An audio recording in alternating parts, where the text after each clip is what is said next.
Iya. Halo. Halo. Salam Iya. kenal. Di mana? Kalau Namanya masalah siapa? perasaan jelas nggak bisa ya. Perasaan tuh nggak bisa dipaksain. Yang bisa dipaksain tuh ego kita. Gitu. Halo. Kak Amel. Halo. Aku tadi nyimak. Aku sepakat nih sama yang dibicarakan sama Kak Wijaya. Soalnya aku pernah pernah melakukan itu. Pernah berada di posisi itu loh. Ya, aku pernah mengungkapkan sesuatu. Tapi aku pernah mengungkapkan sesuatu ke seseorang. Aku berpikirnya gini loh Kak. Aku masa bodoh sama yang namanya respon ataupun yang namanya kok perempuan masa ngomong duluan atau apa gitu ya. Cuma gini loh, ini aku ngomongkan perasaan ya. Yang aku tahu nggak ada dosa untuk seorang perempuan mengakui kalau cinta terhadap seseorang, itu nggak ada dosa di situ. Iya.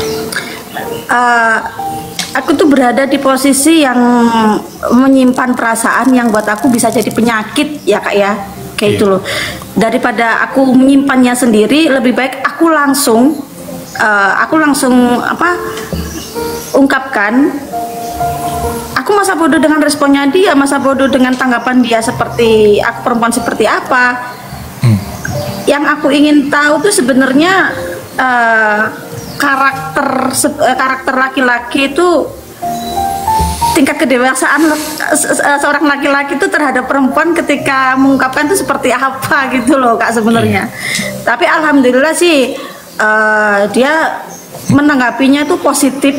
Bahkan dia bilang dia gini, aku bangga loh sama perempuan tuh yang mau mengakui gitu loh. Iya. Ya respon, jadi gini, respon seseorang terhadap seseorang yang lain itu tergantung dia lagi di fase mana sebenarnya. Ada juga yang seperti itu tapi jatuhnya malah jadi merendahkan kan. Ah lu apaan sih cewek kok ngomong gitu kan, ada. Tapi ada juga yang udah berpikir ya bagus, toh nggak bener kata kamu, itu nggak suatu perbuatan dosa gitu. Bukan hal yang merugikan kan. Ketika mengungkapkan isi hati kita kan bukan hal yang merugikan, kecuali kita memaksa. Nah itu udah beda. Betul. Mau dong, ayo dong, mau dong, itu udah beda. Tapi kalau sekedar mengungkapkan dan kita nggak mau tahu itu lu mau terima atau enggak, lu mau ngerti atau enggak, ya terserah. Yang penting gue udah ngungkapin. Itu salah satu cara buang energi yang nggak baik gitu loh.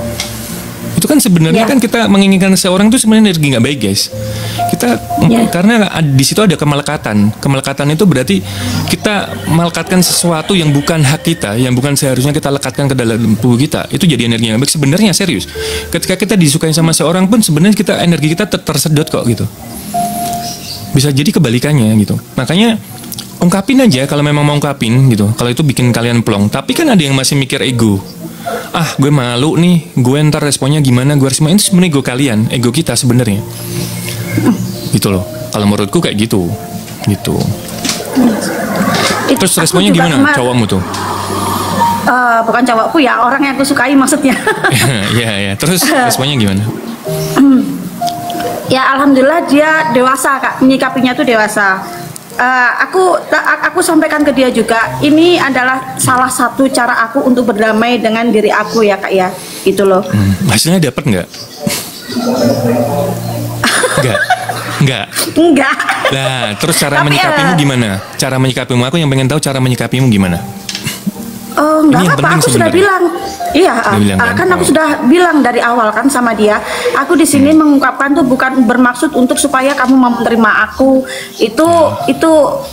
Aku poin pertama aku hanya pengen dia tahu aja gitu aja. Terserah dia mau terima apa enggak, mau dianggap aku kayak perempuan yang kayak gimana. Cuma aku berusaha daripada aku nyimpen sendiri ini jadi penyakit. Terus kayak aku tiap hari kayak inget-ingetan kayak gitu loh.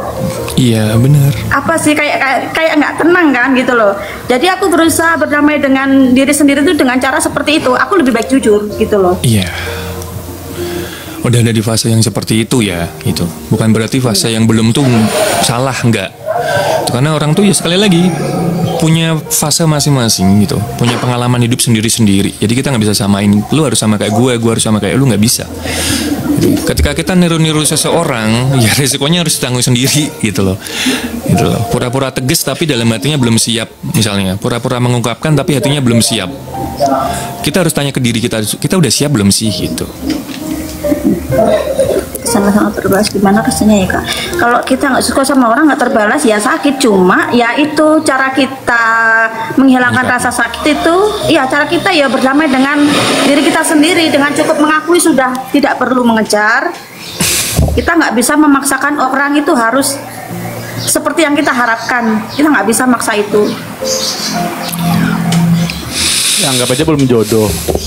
Nah ya sudah. Sebenarnya balik lagi ke situ, cuman ini kan prosesnya untuk menuju kita berucap belum jodoh kan ada prosesnya juga. Nah ini salah satu prosesnya sebenarnya. Kalau kadang-kadang orang bilang belum jodoh tapi hatinya masih nggak bisa terima. Nah itu yang berat, yang bikin tambah sakit sebenarnya. Gue udah ngungkapin, gue udah ngelakuin semuanya tapi dia tetap nggak mau. Nah itu yang repot. Akhirnya menuntut, terus sedih, galau gitu.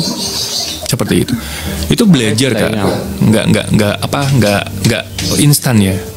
Ketika udah di fase seperti kakaknya ini udah nggak instan, itu ada tahapnya. Aku yakin dulu dia melewati beberapa kekecewaan gitu loh, mengalami problem-problem ya asmara atau kehidupannya dia yang bisa dia ada di fase sekarang ini nggak instan. Tiba-tiba kita kayak gitu nggak akan bisa, serius. Nggak, betul. Itu ada prosesnya memang kak, ada prosesnya memang.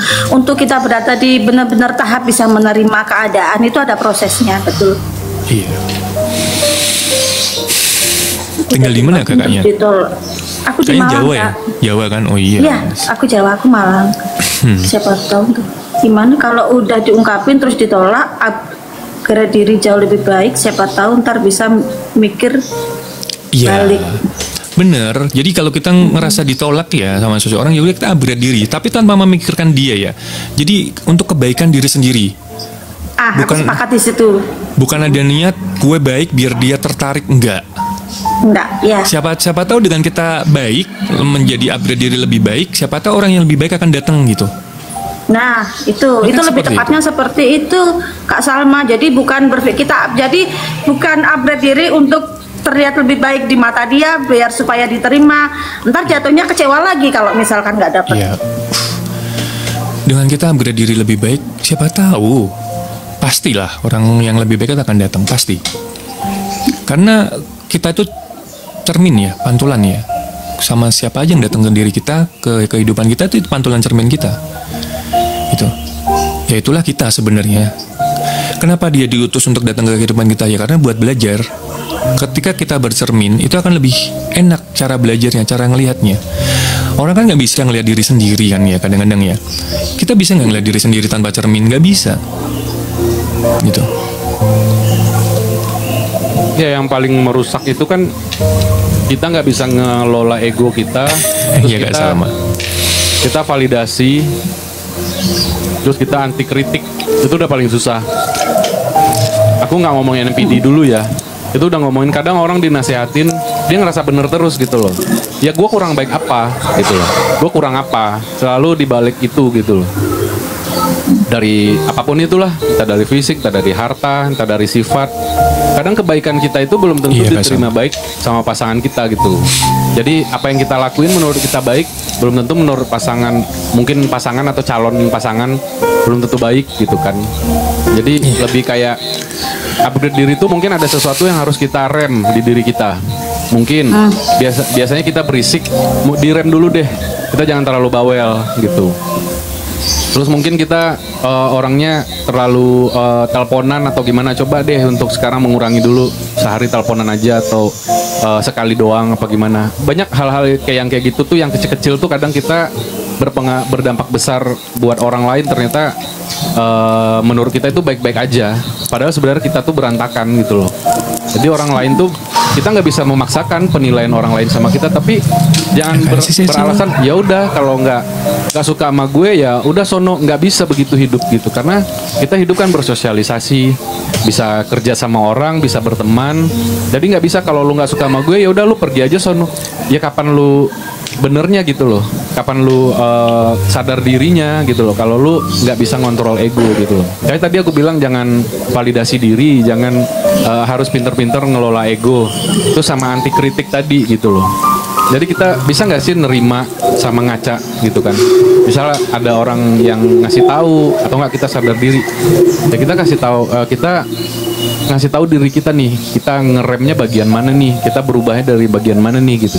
Orang lain akan ngelihat perubahan itu. Jadi jangan kita yang kayak berpikir, gue kan udah bener, gue kan udah baik, apa sih kurangnya gue gitu kan. Jangan berlindung di balik kata-kata itu terus gitu. Jadi jangan ngerasa super power gitu kan, mau cowok kayak mau cewek kayak gitu. Kadang orang belum tentu bisa dibeli dengan uang, kadang orang belum tentu bisa dibeli dengan cinta doang, macam-macam gitu. Kadang cuma nyaman, cuma jalan berdua, atau butuh apa ya, butuh belayan doang gitu. Gue nggak butuh harta lo cuma butuh lo belai aja, gue udah seneng gitu. Iya. Tuh. Sebenarnya Gojek makan siang datang. ya tapi untuk ke fase itu memang sulit ya, karena kadang-kadang kita masih memainkan ego kita gitu, karena melihat dalam satu sisi aja gitu. Itu yang perlu kita pelajari kan sebenarnya yaitu tadi diri kita sendiri, nggak usah mempelajari orang lain gitu. Orang lain datang itu kita itu disuruh untuk mempelajari diri sendiri gitu, bukan menilai orang lain gitu. Makanya tadi aku bilang kita tuh nggak bisa melihat diri kita sendiri tanpa cermin gitu kan.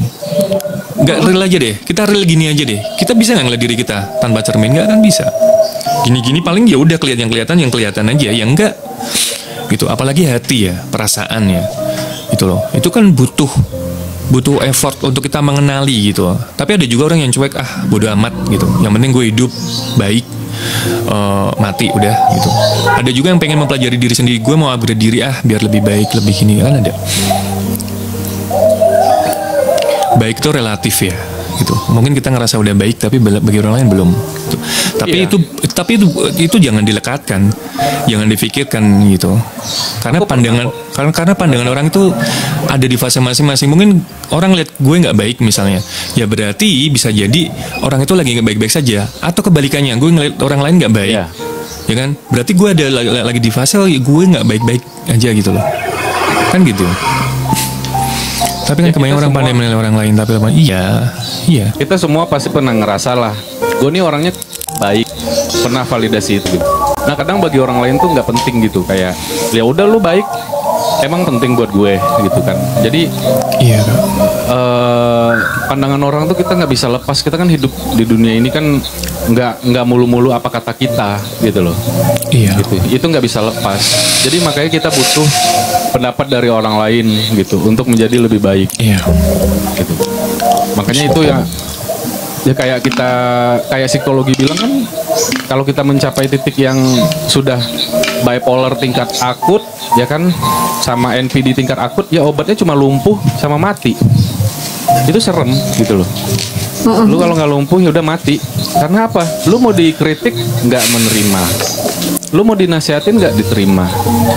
Jadi lu ngerasa bener terus, ngerasa bagus terus, super power terus. Ya udah, kalau lumpuh kan udah nggak bisa ngapa-ngapain, udah ikhlas sama hidup gitu kan. Tapi kalau dia hidup nih, wah, dihajar sampai bebusa pun nggak bakalan bisa, nggak mau dengerin. Sama-sama danger ya.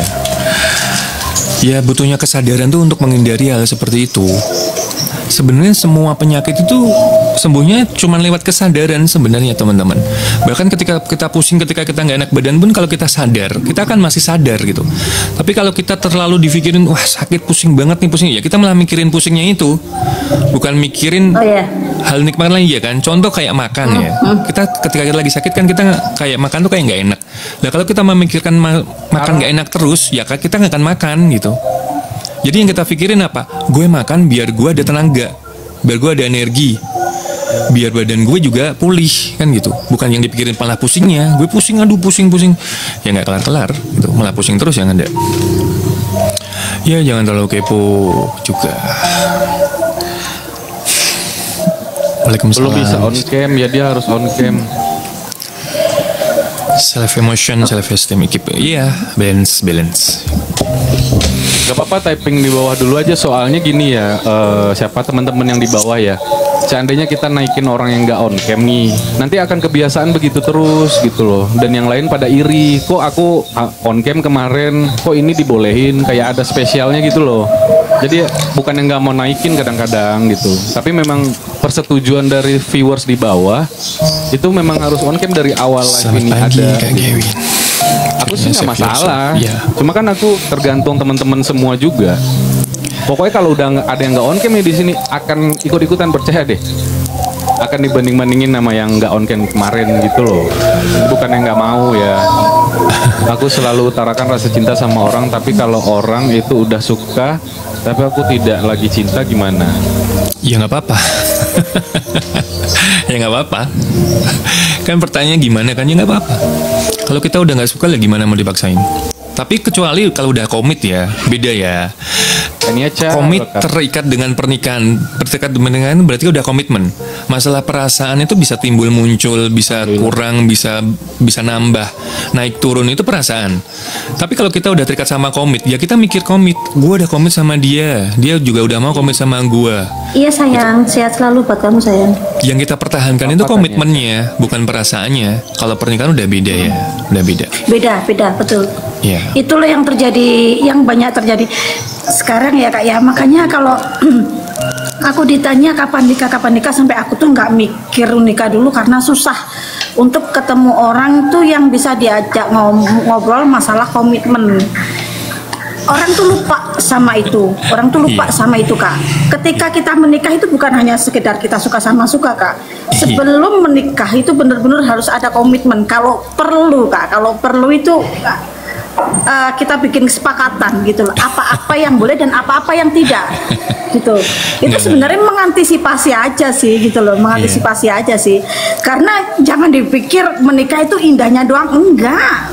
Orang menikah itu sebenarnya bukan membentuk rumah tangga baru, tapi membentuk permasalahan baru. Sejatinya seperti itu. Salah satu fakta kita itu ya, kemelekatan yang nggak bisa kita tolak itu adalah budaya kita. Itu doang. Ini live kayak gini ini yang mengenai pernikahan, yang mengenai kawin cerai, yang mengenai single mom ini kayaknya di Indonesia doang gitu loh, budaya. Karena kalau di bule kalian mau ngomong kayak gini, nggak ada topik kayak gini gitu. Karena lu nikah aja mereka nggak akan nanya, lu mau umur kapan pun nggak akan ditanya. Dan nikah sesama jenis saja boleh kalau di luar sono gitu kan. Terus nikah di usia tua sama berondong kayak enggak. Ini kita ini kemelekatan tentang budaya. Kapan nikah, kapan punya anak, kapan punya mobil, kapan punya rumah. Kayaknya ribet gitu loh. Udah nikah ditanyain kapan punya anak. Udah punya anak kapan beli rumah. Kayaknya di Indonesia doang gitu loh. Makanya aku tuh kita memang sadar kita di Indonesia. Kita hidup di Indonesia, banyak budayanya. Ya makanya terjadilah itu. Jadi mental kita tuh rusak ya kebanyakan gara-gara kadang-kadang kalau kita nggak bisa menyikapi kultur itu ya, budaya itu ya, kita rusak akhirnya. Dan nggak suka kepo urusan orang kalau bule-bule itu. Iya, maksud aku tuh kita boleh belajar deh dari mereka untuk hal ini gitu loh. Jangan kepo sama kehidupan orang, jangan ngurusin orang, kerjaan orang apa, dia anak siapa, bibit-bibit bobot lah. Bule kayak nikahin orang Indonesia, ya mohon maaf ya, bule suka wajah-wajah orang Indonesia kan justru yang kulitnya yang nggak putih kayak gitu kan. Yang gimana enggak, karena mereka nggak nanya lu anak siapa, masa lalu lu gimana. Lah kita ini ribet sama masa lalu lah. Dulunya dia dulu kan cewek hiburan, dulunya dia kan nggak dari keluarga baik-baik, bla bla. Kayaknya budaya kita itu serumit itu gitu loh. Tapi kita nggak bisa lari ya gimana gitu loh. Itu cuma ada di Indo, betul, sepakat. Itu cuma ada di Indo Kak, memang di luar nggak ada kayak gitu. Ya mungkin yang mirip-mirip yang sama kita ya mungkin kayak Malaysia lah paling ya kan. Malaysia lah yang kayak mirip-mirip kita gitu loh. Malaysia juga udah nggak begitu sih. Jadi bukan tanpa aturan ya Kak ya. Ini kayak anti, ini tetap hidup itu ada aturan. Tetap itu wajib. Kita jangan keluar dari track gitu. Aturan tapi ya aturan yang bagaimana dulu gitu. Aturannya yang bagaimana dulu. Kalau orang tukang judi itu apakah bisa berhenti? Nggak bisa. Aku selalu bilang penyakit-penyakit itu hanya terjadi hanya berhenti dengan dia sakit atau dia mengalami problem hidup yang luar biasa, masalah hidup yang luar biasa. Dan itu pun masih ada lanjutannya. Orang itu mau menyadari atau tidak. Ketika orang udah masuk penjara misalnya, ketika keluar dari penjara ada orang yang bisa menyadari dan berubah kesalahannya. Ada juga yang malah jadi-jadi gitu, malah menjadi-jadi ada. Makanya tingkat kesadaran seseorang tuh di sini tuh penting. Kalau aku bilang semua orang punya hak untuk berubah, semua orang punya hak untuk menjadi lebih baik. Itu hak, tapi namanya hak itu boleh diambil dan boleh tidak. Seperti halnya kewajiban. Makanya perlunya kesadaran tuh di situ, kesadaran diri sendiri. Itu susah ya orang selingkuh, judi. Aku pikir dah kalau orang Jawa mau limo tuh Ya. medok. Molimo. Medok itu ya, medok itu main wanita. Judi salah satunya, minum. Itu udah susah. Minum terus ya mau limo pokoknya. Kalau orang Jawa bilang gitu. Itu termasuknya judi, selingkuh, mabok, Maling. maling, mencuri, itu udah susah. Kita nggak ngomongin aturan agama atau aturan dunia gitu loh Kak. Maksudnya kita nggak usah kepo urusan orang deh gitu loh. Mental diri sendiri dulu yang dibenahin. Gak usah nanya-nanya orang kayak kapan lu nikah, kapan lu punya anak, Iya. kapan itu kadang-kadang satu kata itu merusak mental loh gitu. Aku nonton kemarin Squid Game ya. Aku udah tamat nonton Squid Game ini sedikit Berarti nggak ada bisa salah merubah. satu. Sebentar, yang bisa merubah itu sakitnya problem yang besar. Mungkin ya problem yang besar itu termasuk mungkin bercerai, bisa. Karena fase orang tuh sekali lagi beda-beda tingkat kesadaran orang. Dengan dia bercerai dia sadar bisa. Dengan dia di penjara dia sadar bisa. Dengan dia dapat sanksi sosial bisa. Ketika dia dapat sakit yang benar-benar sakit itu bisa. Ya, betul. Gitu loh. Jadi ada cerita begini ya. Jadi ada orang yang minta maaf gitu. Maafin kesalahan gue katanya. Gue nggak akan ngubah. Gue nggak akan berbuat salah lagi sama elu. Terus gue tolong bantu gue untuk berubah. Gimana gue supaya baik-baik aja. Gimana supaya sifat gue baik, supaya mental gue baik. Lu tahu jawabnya gimana? Sorry ya, lu cari manusia lain yang bisa ngerubah lo. Sorry ya, gue nggak bisa ngerubah lo. Tahu nggak? Besoknya dia bunuh diri. Terus akhirnya orang yang ngasih ngomong itu, makanya hati-hati gitu loh. Iya. Kadang kita ngomong satu itu, walaupun menurut kita itu baik-baik aja, biasa aja, tapi bagi orang itu menyakitkan. Itu yang kalian harus ingat. Iya. Kayak kapan kita nikah, kapan kamu nikah, mungkin itu terlihat biasa bagi kita, tapi bagi orang yang menerima itu belum tentu itu sama gitu loh. Belum tentu enak. Kok semua orang nanyain gue kapan nikah, kapan punya anak, kapan beli rumah. Ternyata besoknya dia bunuh diri cuma gara-gara omongan itu. Tuh kalian pada nyesel gitu loh. Itu ternyata tuh kata-kata itu sangat bahaya gitu loh. Jadi makanya kalau kita nasihatin dari segi agama, kita lihat ini orangnya gimana. Jangan mulu-mulu tentang agama, jangan mulu-mulu tentang kehidupan. Kita lihat gitu. Boleh kita, memang tujuannya tuh ke Allah, ke apa. Tapi kan nggak semua orang sama. Pinter-pinter lah kita ngarahinnya. Bisa nggak dengerin dulu orang curhat gitu kan? Bisa nggak jangan dipatahin dulu. Kalau dipatahin atau gimana, kalau aku ya sekarang itu aku menghargai orang bercerita, aku dengerin, walaupun mungkin ada beberapa yang nggak penting banget cerita lo, atau nggak mungkin ini masalah sepele, tapi cukup lo pendem di hati. Lo jangan misalnya ya elah cerita lo segini doang, lo tolol banget sih jadi orang, lo bodoh. Jangan, kalau saran aku. Takutnya mereka itu melakukan hal-hal yang di luar nalar gitu loh, gara-gara kita ngomong kayak gitu. Karena contoh udah ya. nggak ada lagi gitu loh. Ini tuh kan ada yang mahasiswa bunuh diri kebetulan deket sama gue kan nih, yang lagi viral nih loh, yang cewek mahasiswa yang dia loncat gitu. Itu tuh sebenarnya dia udah sadar teman-teman kalau dia tuh punya penyakit bipolar, karena dia juga punya pendamping seorang dosen juga, psikiater juga gitu loh. Tapi kalian lihat deh, nanti Sabri ini scroll di TikTok deh, dia tuh bikin surat sebelum dia melakukan bunuh diri. Dia bikin surat asli, suratnya tuh menyentuh banget. Dia tuh sadar teman-teman kalau dia tuh nggak kuat, dia tuh sadar kalau dia tuh nggak mampu lagi melanjutkan hidup. Dia tuh udah sadar, sebenarnya udah sadar gitu, tapi sadarnya tuh masih di kulit, belum sesadar-sadarnya gitu loh. Iya, namanya orang sadar kan dia nulis tuh sadar kan, nulis tuh dalam artian dia nulis dalam keadaan sadar. Ya aku punya penyakit ini tapi aku udah nggak kuat, maafin aku ya dokter ini, dokternya disebut namanya. Lah tapi kesadarannya itu kan cuma sebatas kulit, belum sampai sadar-sadarnya, makanya dia melakukan itu tuh dari hal sepele gitu loh. Ketika orang lain tidak mau mendengarkan, menjustis apalagi mendengarkan orang lain, nah impactnya tuh bisa seperti itu. Kita tuh nggak bener kata Nick, kita nggak pernah tahu masa lalu sesakit apa masa lalunya, sekecewa apa masa lalunya, kita nggak pernah tahu. Makanya kita berusaha untuk tidak menyalahkan. Ketika ada orang bercerita kita menyalahkan begini, nggak. Bahwasanya kita harus sadar seorang manusia itu bisa menjadi awal hidup yang baru, yang lebih baik, atau bisa menjadi akhir hidup bagi seseorang yang lainnya. Iya, seseorang tuh bisa menjadi seperti itu loh. Tinggal kita milih aja gitu loh.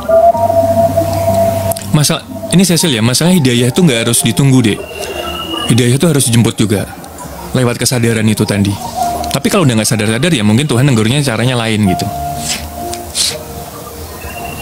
Makanya kita berhati-hati sama mulut kita ini sebenarnya gitu. Iya. Gitu sih.